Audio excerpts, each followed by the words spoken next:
Here's a 9/9 triple stringer longboard that I shaped up for a good customer of mine in Ireland. This is actually his 4th electrofish he's had off me now, which is pretty cool. It's a redwood cedar stringer, so I'm going to show you how I prep it ready for glassing. I do this with all my cedar or dark woods I shape, and I've also started doing it with some of my pin-lined ply stringers as well. It's really important, as you can easily ruin a nice blank when laminating if the stringers are not sealed up properly. Because wood is porous, it soaks up the resin when laminating. As the resin takes a while to cure, the wood will actually soak and suck it in. This either creates air under the lamination or rejects the fiberglass, making it look cloudy. Both look pretty awful, especially on coloured tints. So by sealing the wood with a bit of clear laminating resin first, this helps prevent this. Firstly, you want to blow off all the dust and dirt from the blank.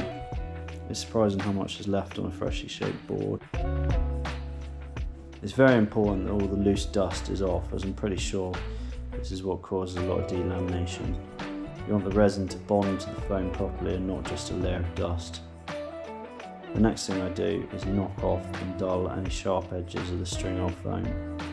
This helps prevent air bubbles forming in the lamination, especially if you're using a heavier weave glass. It also prevents sanding through on the stringers later on in the build. I put any sharp edges back in with the resin before the hot coat.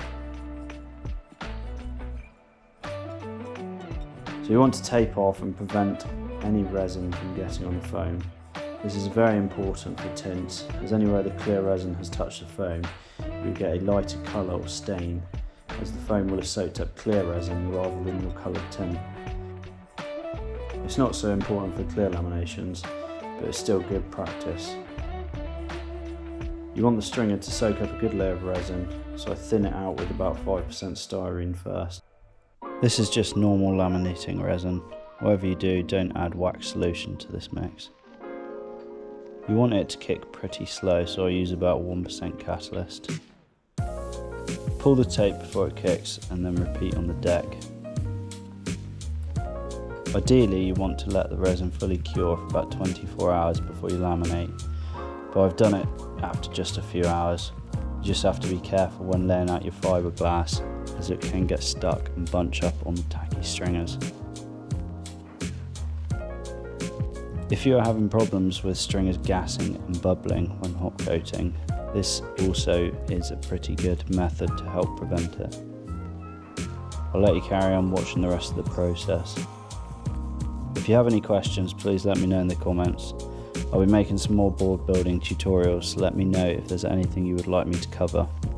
Thanks for watching, and check out my boards on my Instagram page.